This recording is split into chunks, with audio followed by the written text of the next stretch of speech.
Alright folks, we're live. I will be doing streaming a little bit later today, but we're going to be getting ourselves back into, I did promise I'd set up a guide of sorts for Secret of Mana. It's mostly late game weapon grinding, for the most part. Anyway, I hope everyone's having a good morning or evening, wherever you're living. So, we're gonna get out of Northtown and head for, Upperlands. Now, for many of us that do play Secret of Mana, back then, the Ice Country was considered to be the, one of the best places to train weapons. It still is. We're just going to be going to, look for the Upperlands real quick, because the Upperlands is actually way better to, build up weapons as opposed to going to Ice Country, because in Ice Country, the area between Santa Claus's house and Toto Village, as well as the area after Santa Claus's house, is usually the best place to fight enemies consistently. But problem is, beyond that, you fight Elfunks, and we cannot fight them. So basically, we need another area where we can train our characters and weapons. I didn't see any guides on YouTube, so I'm going to try my best to describe as to how to do weapon grinding, pretty much. So basically, when you get access to weapons in Secret of Mana, for every time you successfully defeat an enemy, your weapon experience builds up, and once you hit 100 for that current level of your weapon, you'll gain access to a charge level. For each of the characters. Everyone can charge up weapons up to level 8, and this actually makes it more enjoyable to grind. As you can see, I got all the level 8 weapons. Now, Gigasax and Dragon Claws, on the other hand, require you to defeat Wolf Lords or Fiend Heads in order to get their respective orbs. That includes their the 9th orb for the top weapons. Of course, the Mana Sword, of course, does not have a 9th orb, unless you resort to some other means. But anyway, we have all the weapons here. As you can definitely see, I grind everyone up to level 8 on weapons, except for gloves. So basically, I'm going to show you how to basically grind weapon levels in this game. Or for late game, I should say, / endgame. So basically, we need an area where we can fight monsters consistently. You can also alter your AI's attack patterns, for the most part, and then if you're planning to build up multiple weapons, you don't really need to do that in this case, but I'm going to keep everyone in the same AI. But technically, we're going to be using the Forest of Seasons to build up our weapon level. Basically, you fight just about every enemy you come across in each of the seasons. Now, technically, you don't have to do the Forest of Seasons and the Upperland Forest. You can also go back to some of the earlier areas, like near Potos Village or Gaia's Navel. Those can work too. Anywhere where you can find, like, loads of monsters. Of course, if you want to build up levels, of course, you might want to hit Ice Country for those. But then again, you have to keep in mind that there are Elfunks to deal with, which means you won't be able to hurt those enemies with your weapons. So basically our goal right here is to basically try to build up our weapon level, for the most part. The seasonal area is somewhat good, but eventually you will run out of monsters eventually, and you will have to go to another screen to load up.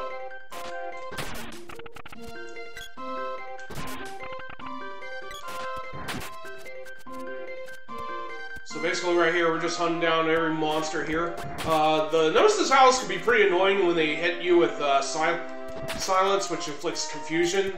Of course, that's technically not the proper name. It's basically confuse, obviously. It does reverse your controls, though.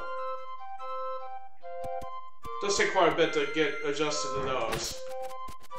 So once you beat up all the enemies, you basically go through each of the season areas, fight all the enemies, and leave. You can repeatedly do this multiple times. But technically what makes this area even more special, in particular, is the accessibility to the Upperland Forest that comes right after this. where you can fight loads of enemies. Not just these, of course. But you can combine all these enemies plus those you fight to build up your weapon rank. Technically, I'm going to be streaming up until we get our weapon rank for Randy up to 8. Also, a quick shout out to Trinex for the follow. Thank you very much. So we're back at the Spring Forest. So if you do need to heal up, you can always go to the Wind Palace to heal up, but you don't really need to at this point since your characters are going to be extremely powerful.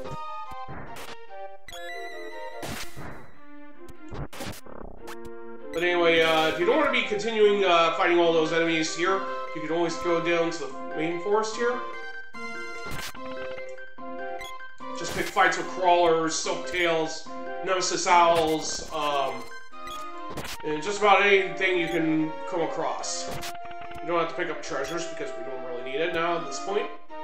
At this point, money becomes less needed since we've already purchased powerful gear and we can definitely win powerful gear from certain monsters in the Mana Fortress. So at this point, our weapon experience goes up by 1 for each enemy we defeat for our weapons. So basically, when you upgrade your weapons, your experience decreases to from having a high amount to a very low amount. So at this point, we're only getting 1 experience point for our weapon XP at this point. So basically, we need to be fighting 100 monsters just to get to 100. You'll have to apologize, I'm not a very good speaker, but I do try.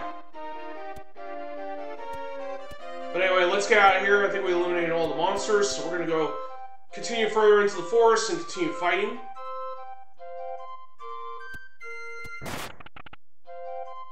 So if you have any party members with weapons they still have not built up, this is technically the best place to build up your weapons. I mean, the Ice Country is still good for spell casting, if you want to use that area.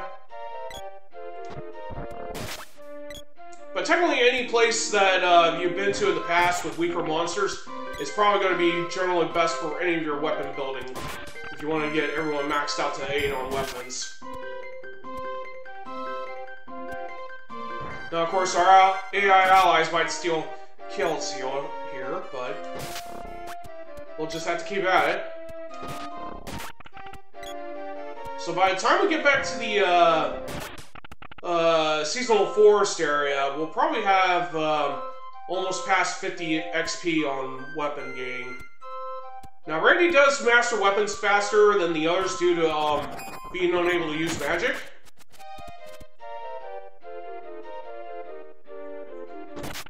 Of course, any character can use weapons in general.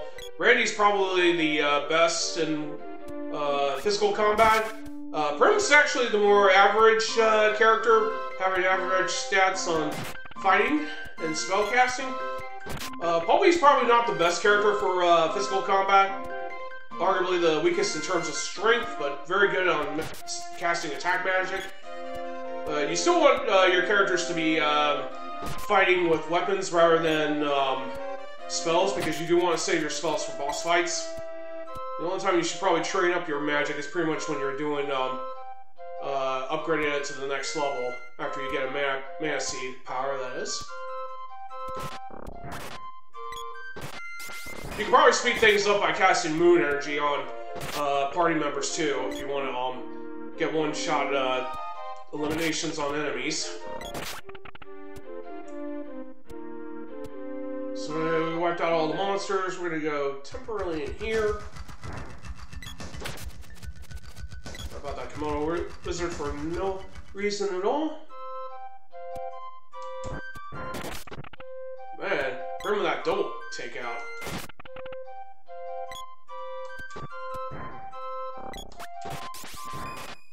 Now sometimes if your party members do attack at the same time, I think they do get experience for defeating that enemy as well. So anyway, we're going to make our way back to the seasonal forest, and I'll show you the experience. I probably won't be. I'll probably stop once Randy gets his next level. I'll probably do the other two offline. But I do want to show you a quick area as a quick way to build up your weapon level pretty quickly.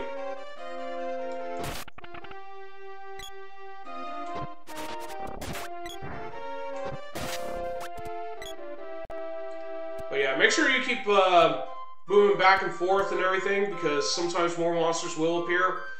Once you have eliminated all the monsters, it's probably best just to move forward and go to the previous area to reload on monsters. You can always go back to other areas and respawn all the monsters in the area. That also helps.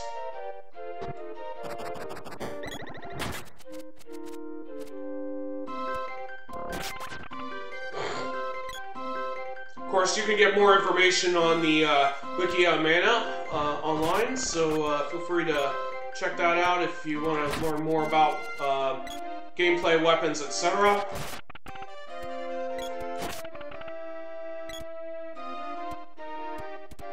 Alright, let's head back to the seasonal forest. Of course, the gloves are pretty poor weapons to fight in general, unless you love close-range combat. So there are indeed top weapons in this game. You do win them as rare items for defeating enemies exclusive to the Mana Fortress. The only orb you will not get in the Mana Fortress is the Sword Orb. That of course being accessible through Mana Magic. You'll get that once you beat the Dark Lich.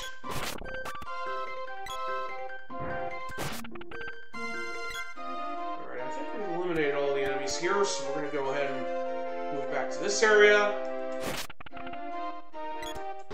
So once we wipe out all the enemies in the spring area, we're going to check our weapon level to see how well we're progressing.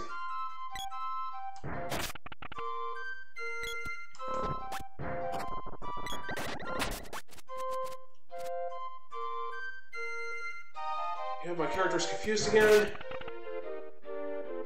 But now he's back to normal. Yeah, you do have to watch out though. Some enemies will be hiding in the background. I mean, the SNES has some pretty awesome background stuff, but at the same time, it's a pretty good way to blend enemies in. So that makes it more difficult to hit enemies or even find them.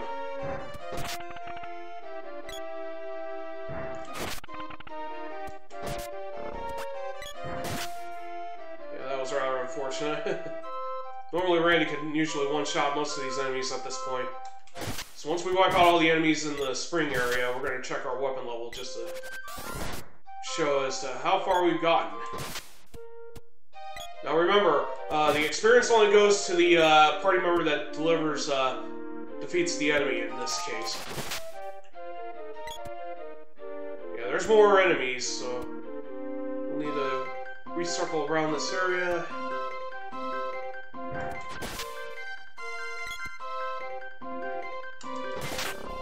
Ooh! 2-1. Okay, so let's go ahead and check our weapon level. See? By just going around the seasonal forest once, and then going into the Upperland forest, we managed to get about at least 98 experience for Randy on his weapon. So all he needs is just one more hit. So gloves have not reached level 8, so I'll show you the level 8 glove attack, so before we close. Now again, you'll win the 8th weapon orbs for axes and gloves from fighting fiend heads and wolf lords in the fortress. So here's the level 8 glove attack. Pretty awesome. Now of course, power-up attacks really pay off in dividends when you're fighting monsters. I mean, or specifically fighting bosses. Those are very clutch moves if you're willing to charge up and do anything.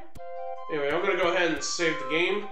I'm going to go ahead and switch weapons with Prim. I'm going to have her build up the gloves next.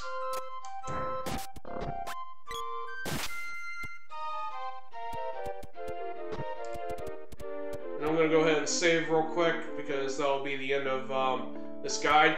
So basically, the whole point of this guide is basically that when you build up your weapons and upgrade them, the amount of experience does become less. It's important that if you're going to plan on doing weapon grinding, going back to certain areas where enemies are more easier to defeat are probably ideal. Technically, Ice Country is good. Unfortunately, when you get to the later areas of the Ice Country, it becomes almost impossible to fight Elfunks because they cannot be harmed by weaponry. And of course, the Axe and Glove Orbs can be won from fighting Feetheads and Wolf Lords at the Mana Fortress.